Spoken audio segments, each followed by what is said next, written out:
The story begins with a mundane suburban ritual, the search for a used car.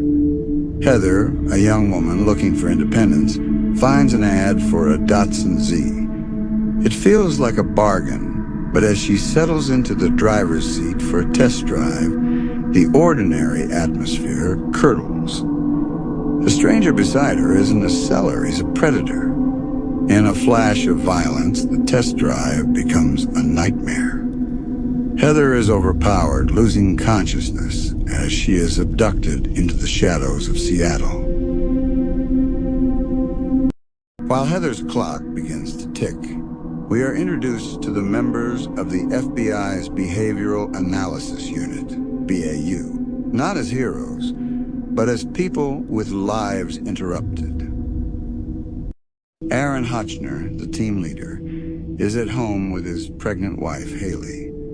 They are debating baby names, a rare moment of domestic peace, until the chirp of a fax machine shatters the silence.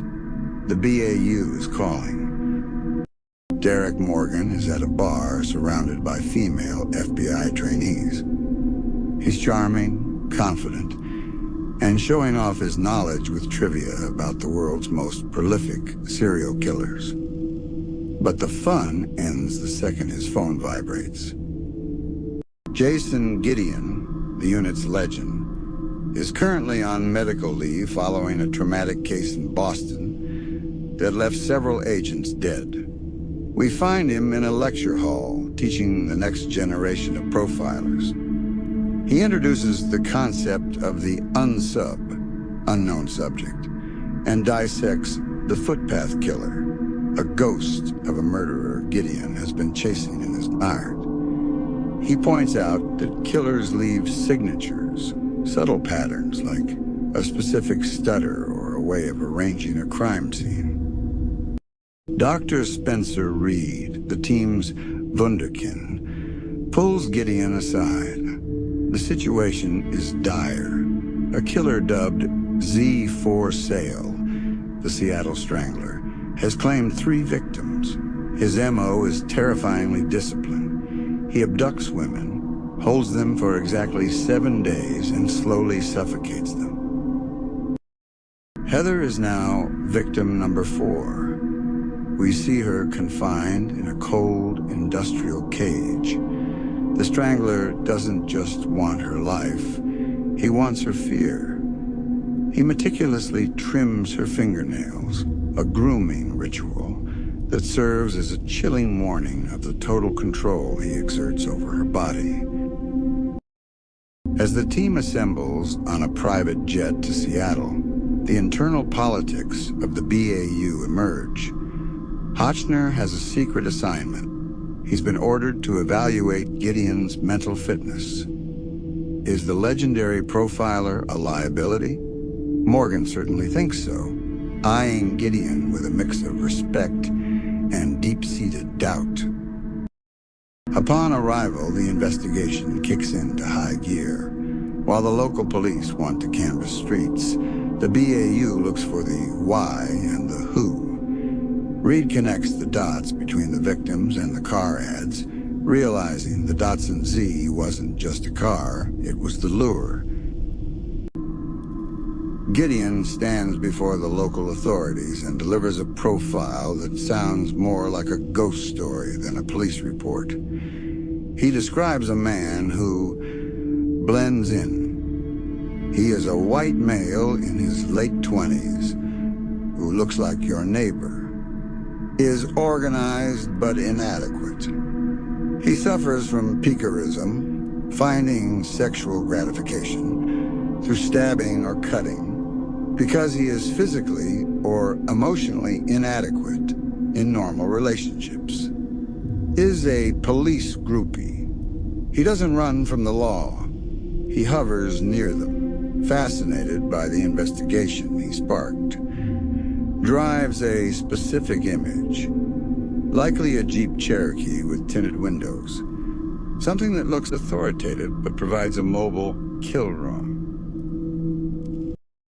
The breakthrough comes via L. Greenway, an ambitious undercover agent From the Seattle field office, she lures a suspect, Richard Schlesman, into a trap by posing as a vulnerable woman. Schlesman is caught, but Gideon is unsettled. Schlesman is too submissive. He's a follower, not a leader. The investigation takes a psychological turn. Morgan explores Schlesman's home and finds a paradox. A grown man living in a room that looks like a 12-year-old boy's bedroom. There is a go board set up, a game of complex strategy. Gideon realizes Schlesman isn't the strangler. He is the apprentice. There are two unsubs. Schlesman is the smart, manipulative submissive. But there is a dominant bully pulling the strings. The search for the dominant partner leads them to Tim Vogel, a prison security guard. Vogel fits the profile of the extreme aggressor, a man who uses violence to compensate for his own perceived weaknesses. When Vogel is seen with the keys to a Datsun Z, the hunt is on. Back at the office, we meet Penelope Garcia, the team's technical analyst. She and Morgan share a playful chemistry as they race to crack Schlesman's encrypted computer. The password isn't a date or a name, it's a psychological anchor. Deducing Schlesman's insomnia, they realize he uses heavy metal to drown out his thoughts. The password? Enter Sandman by Metallica. The computer opens to a digital house of horrors. A live webcam feed of Heather trapped on a boat in a sprawling shipyard, gasping for air. The finale is a race against time. Hotchner plays good cop to Schlesman's fractured psyche, finally breaking him to confirm Vogel's location. Gideon and Elle storm the shipyard. In the chaos, Vogel opens fire, hitting Gideon square in the chest. For a second, it looks like the legend has fallen, but Gideon is wearing a vest. Elle returns fire, taking Vogel down and ending the Strangler's reign. Heather is rescued, traumatized but alive. As the team prepares to leave, the tension between Hotchner and Gideon reaches a head. Gideon reveals he knew about the evaluation all along. He doesn't need a report to tell him he's ready. He just saved a life. But the episode ends on a haunting note. Stopping at a remote gas station, Gideon hears a familiar sound, a stutter. He looks up and sees the attendant surrounded by Polaroids of customers. In a chilling realization, Gideon finds himself face to face with the footpath killer, the very man he used as an example in his lecture. The killer levels a shotgun at Gideon's chest, leaving us with a cliffhanger that proves the BAU's work is never truly over. Joseph Conrad said, "The belief in a supernatural source of evil is not necessary. Men alone are quite capable of every wickedness." Emerson said, "All is riddle, and the key to a riddle is another riddle."